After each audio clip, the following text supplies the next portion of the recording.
할렐루야. 네, 이 시간 말씀을 통해 주시는 은혜가 충만하게 임하기를 바랍니다.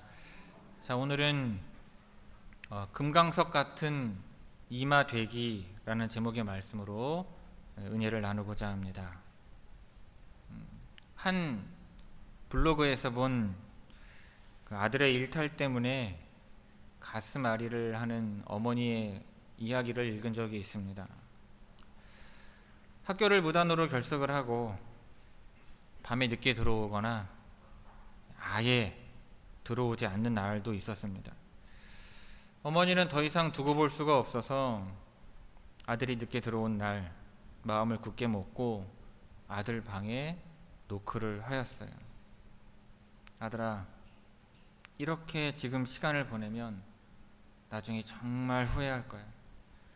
엄마는 다른 뜻이 있는 게 아니라 그냥 우리 아들이 잘 되기를 바랄 뿐이다. 하지만 아들의 귀에는 그 모든 말이 날카로운 잔소리로만 들립니다. 이 아들은 또 시작이네 하고는 다시 집을 나가버린 거예요. 방문은 이전보다 더 굳게 닫히고 대화는 더 짧아졌습니다. 사랑해서 하는 말인데 그 사랑이 닿지 않는 현실 앞에서 부모의 마음은 무너질 때가 있는 것입니다. 그 집에 남아 어머니는 생각을 합니다. 내가 무엇을 더 어떻게 해야 할까? 혹시 내 말이 너무 강했나? 우리 아이의 마음은 모르고 너무 다그쳤나? 차라리 아무 말도 하지 말 걸 그랬나? 이러한 마음이 들 때요, 우리는 무력감을 느낍니다. 좋은 말을 건네는 것조차 두려워지기도 해요. 마치 계란으로 바위치기를 하는 것처럼 나의 진심이 상대방의 단단한 마음 앞에서 여지없이 부서지는 경험은 우리를 침묵하게 만드는 것입니다. 여러분, 이것은 비단 가정에서 일어나는 이야기만은 아닐 것입니다. 좋은 뜻으로 후배에게 일하는 방법을 알려주었는데 꼰대 취급을 받으면서 차갑게 외면당했을 때도, 정말 친한 친구가 좋지 않은 사람을 만나거나 위험한 투자를 시작을 하려고 했을 때 진심으로 말리다가 오히려 내 인생에 상관하지 말라는 말을 듣고 관계가 서먹해진 경험도 있으실 것입니다. 혹시 여러분 가운데에도 누군가를 향하여 진심으로 이야기를 하는데 그 이야기가 허공에 맴도는 것 같은 기분을 느껴보신 분이 있으신지요? 마치 두껍고 차가운 벽을 앞에 두고 말하는 것처럼 내 마음이 전혀 전달되지 않을 때가 있습니다. 그 상대는 가족일 수도 있고 가까운 친구일 수도 있습니다. 정말 그 사람을 아끼기 때문에 더 좋은 길을 알려주고 싶어서 간절히 이야기를 합니다. 잘못된 선택으로 힘들어할 미래가 눈에 보이기 때문에 안타까운 마음에 입을 엽니다. 여보, 우리 이렇게까지 할 필요는 없지 않습니까? 이것은 우리 가정을 위한 길이 아닙니다. 이보게, 이렇게 하면 나중에 분명히 힘들어져. 내가 옆에서 봐서 알아.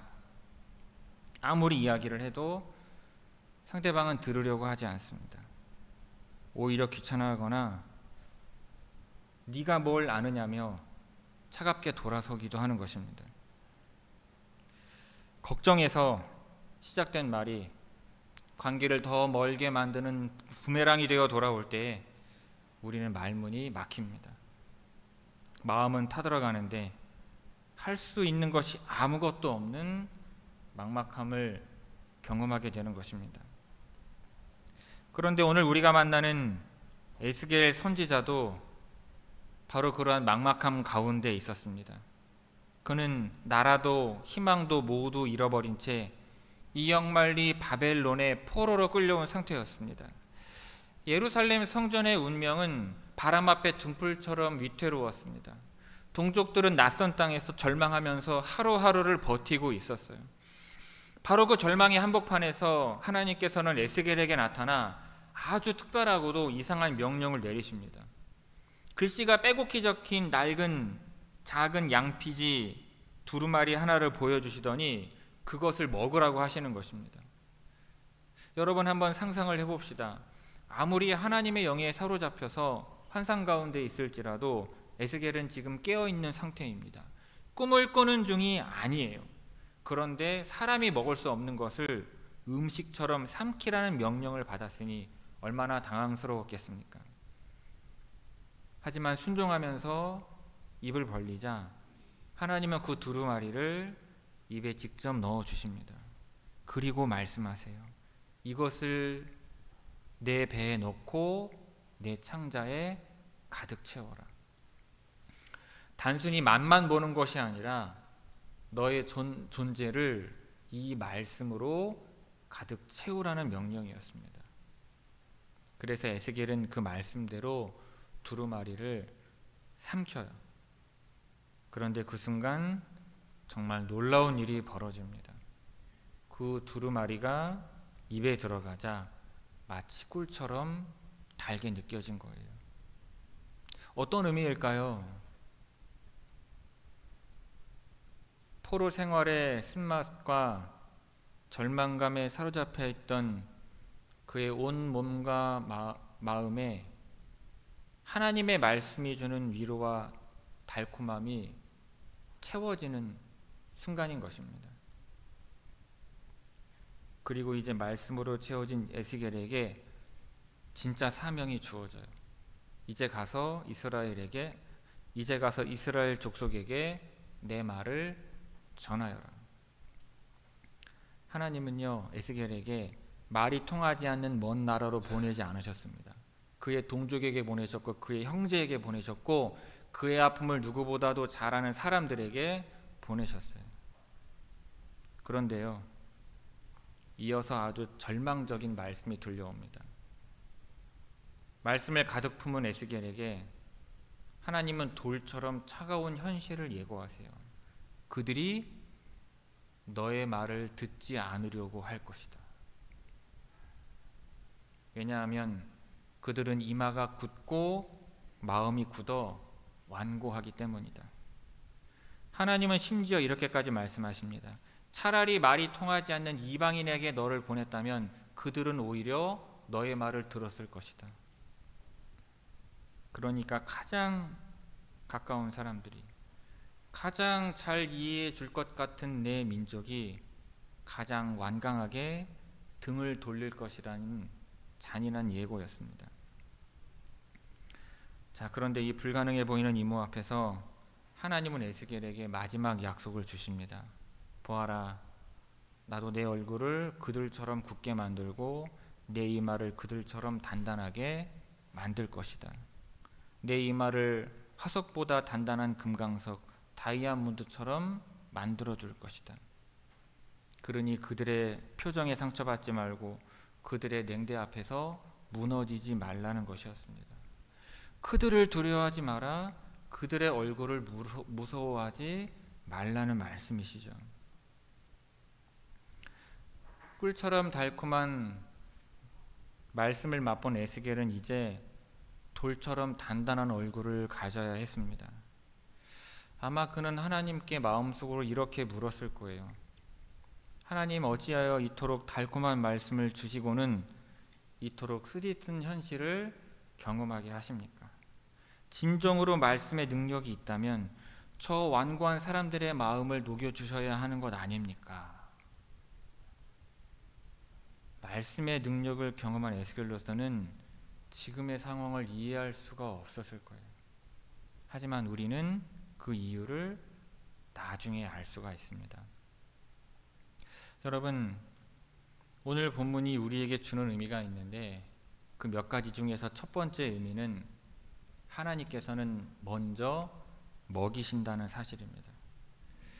오늘 본문에서는요, 우리는 조금 이상한 순서를 발견을 합니다. 하나님은 에스겔에게 가서 전하라 라는 어려운 사명을 주시기 전에 독특한 행동을 먼저 요구하셨어요. 아시다시피 이 두루마리를 먹으라는 것이었습니다. 보통 우리는요, 어떤 어려운 일을 맡게 되면 그 일을 해낼 방법부터 생각을 합니다. 어떻게 말해야 사람들이 들을까? 어떠한 방법을 사용해야 마음이 열릴까?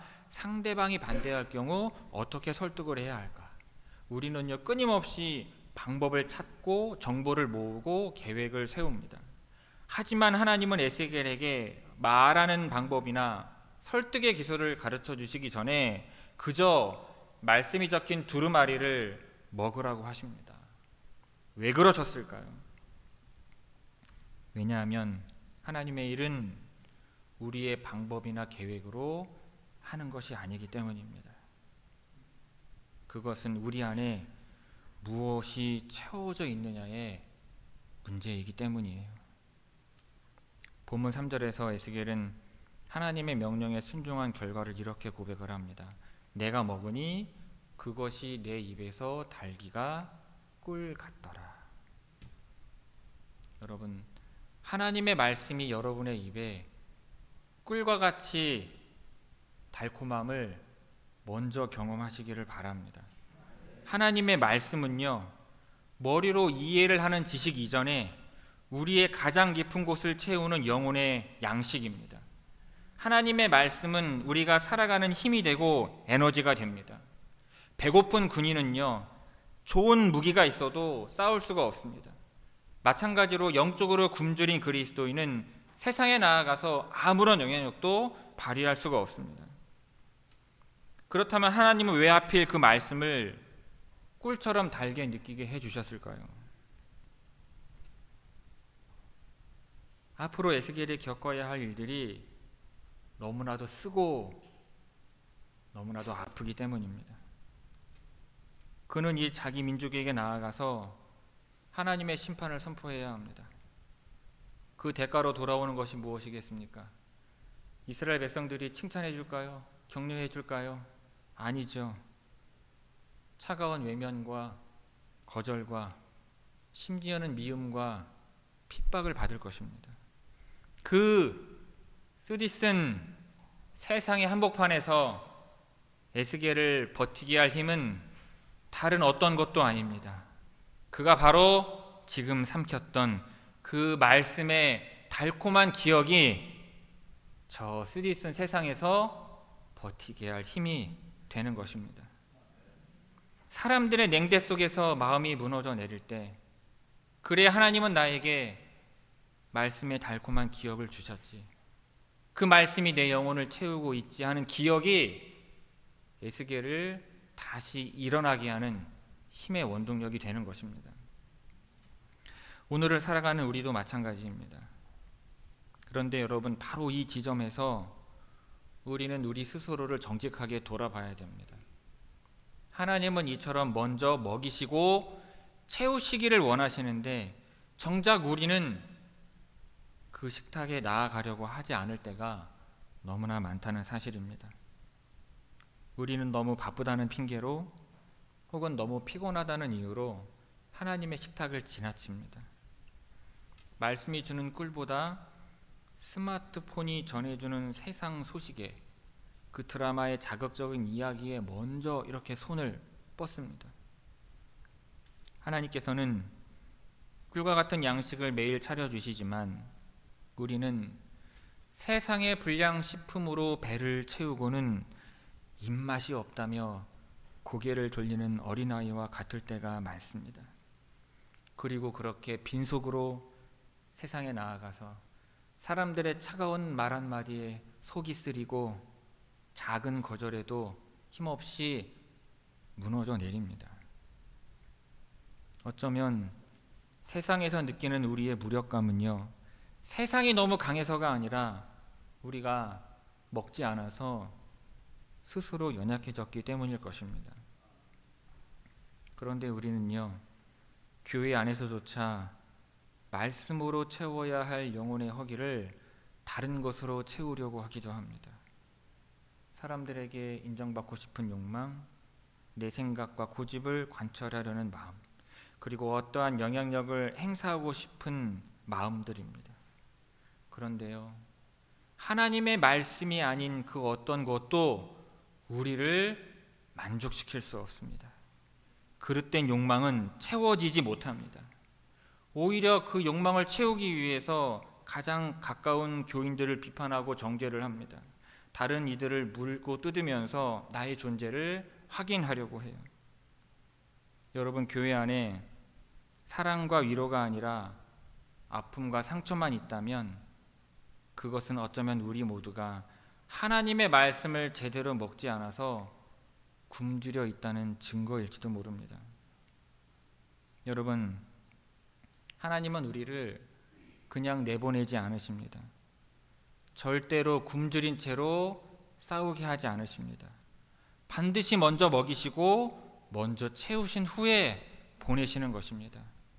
그런데 말씀 외에 다른 것으로는 여러분의 허기를 채울 수가 없습니다. 그러니 말씀의 식탁을 사모하는 여러분이 먼저 되시기를 주님의 이름으로 축원을 드립니다. 오늘 본문이 주는 두 번째 의미는요, 세상보다 단단한 얼굴을 주신다는 것입니다. 말씀으로 채운 성도들에게 주시는 약속이 있습니다. 꿀 같은 말씀을 먹은 에스겔에게 하나님은 놀라운 약속을 주세요. 그런데 그것이요, 사람들의 마음을 열어주시겠다는 약속이 아니에요. 사람들이 너의 말을 들을 것이라는 약속도 아니었습니다. 그러니까 세상이 변하고 환경을 변하게 해주겠다는 약속이 아닌 거예요. 바로 에스겔의 얼굴과 이마를 사람들의 그 완악함보다 더 단단하게 만들어 주시겠다는 약속이었습니다. 본문 8절과 9절 말씀입니다. 보라, 내가 그들의 얼굴을 마주보도록 내 얼굴을 굳게 하였고 그들의 이마를 마주보도록 내 이마를 굳게 하였으며 내 이마를 화석보다 굳은 금강석같이 하였으니 그들이 비록 반역하는 족속이라도 두려워하지 말며 그들의 얼굴을 무서워하지 말라 하시니라. 아멘. 여러분, 잘못 읽으면 이 말을 철면피가 되라는 말로 이해할 수 있습니다. 하지만 여러분, 이 말씀은 세상에 나아가 철면피가 되라는 말이 아닙니다. 굳은 얼굴과 금강석 같은 이마는요, 상처받지 않을 용기, 거절당해도 무너지지 않을 담대함을 여러분 의미합니다. 비난과 반대가 화살처럼 날아올 때 그것에 긁히거나 깨지지 않고 꿋꿋이 서 있을 수 있는 내적인 견고함을 말하는 것입니다.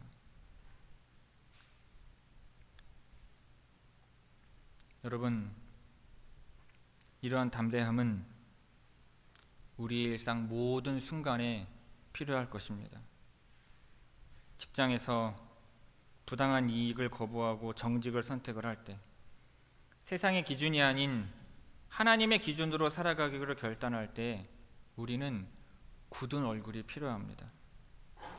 세상의 암묵적인 압박과 때로는 노골적인 비웃음과 마주하게 될 때 우리에게는 금강석과 같은 이마가 필요한 것입니다. 그리고 이 금강석 같은 이마가 가장 절실하게 필요한 순간이 있다면 그것은 바로 복음을 전해야 하는 순간일 것입니다. 삶의 모든 자리에서 믿음을 지키는 것도 어렵지만 직접 하나님의 말씀을 누군가에게 전하는 것은 가장 큰 거절을 감수해야 하는 일이기 때문입니다. 바로 오늘 본문의 에스겔과 같아요. 그런데 우리는 어떻습니까? 우리는 너무 쉽게 상처를 받습니다. 동료의 의미 없는 말 한마디에 마음이 무너지고 가까운 사람의 차가운 눈빛 하나에 하루 종일 힘들어합니다. 내가 무엇을 잘못을 했을까 하는 생각에 밤잠을 설치기도 합니다. 그래서 우리는 자꾸만 사람들의 눈치를 보고 그들의 반응에 따라서 내 말과 행동을 결정을 합니다. 하지만 하나님은 우리의 힘이 사람들의 인정이나 칭찬에서 오는 것이 아니라고 분명히 말씀하십니다. 우리가 먹은 말씀, 우리 속에 채워진 주님의 꿀 같은 말씀이 우리의 진짜 힘입니다. 하나님의 말씀으로 내면이 단단해진 사람은 이처럼 사람을 두려워하지 않게 되는 것입니다. 특히 복음을 전할 때 내가 전한 말의 결과를 두려워하지 않게 됩니다. 왜냐하면 결과는 하나님께 속한 것이고 우리의 역할은 듣든지 아니 듣든지 그 말씀을 신실하게 전하는 것이기 때문입니다. 오늘 본문 11절의 말씀과 같습니다. 그들이 듣든지 아니 듣든지 그들에게 고하여 이르기를 주 여호와의 말씀이 이러하시다 하라. 할렐루야. 여러분, 우리의 사명은요, 사람들을 설득해서 바꾸는 것이 아니라 하나님의 말씀을 꾸준히 사랑으로 전하는 것입니다. 변화는 성령께서 하시는 일이에요. 우리는 우편 배달부와 같습니다. 혹은 의사의 지시에 따라서 환자에게 약을 전달하는 간호사와도 약사와도 같습니다. 환자가 약을 거부한다고 해서 간호사의 임무가 실패한 것은 아닙니다.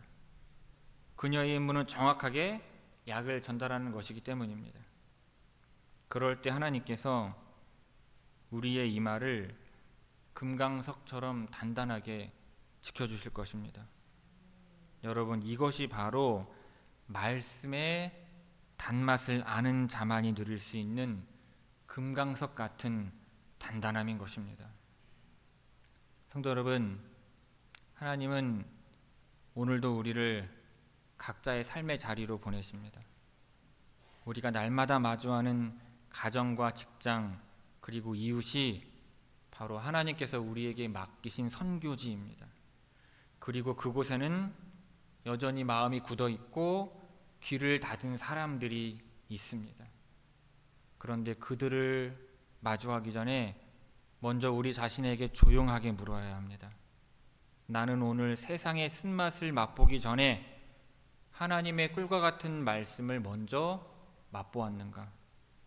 내 안에 세상을 이길 만큼 달콤한 은혜가, 그 사람을 미워하지 않고 다시 사랑할 만큼의 말씀이 채워져 있는가? 여러분, 우리가 먼저 말씀으로 채워질 때 우리는 지치지 않을 수 있습니다. 우리가 먼저 그 꿀 같은 말씀을 맛볼 때 우리는 상처를 주는 세상 앞에서 무너지지 않을 수 있습니다. 혹시 이 자리에 누군가의 완고함 때문에 마음이 지쳐버린 분이 있으십니까? 아니면 여러분의 진심이 계속 거절당한 나머지 이제는 더 이상 말할 힘도 기도할 용기도 없다고 느끼시는 분이 계십니까?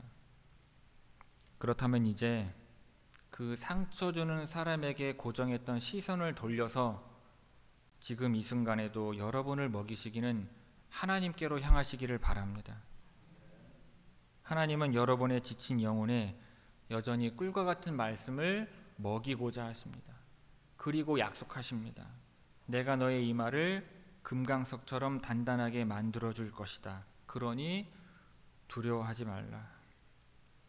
이번 한 주 세상의 말이나 사람들의 반응에 흔들리지 말고 나를 먹이시고 단단하게 하시는 하나님의 말씀을 붙드는 경험을 하시기를 바랍니다. 주님께서 주시는 꿀같은 말씀과 금강석 같은 담대함이 여러분의 모든 삶에 충만하게 임하기를 주님의 이름으로 축원을 드립니다.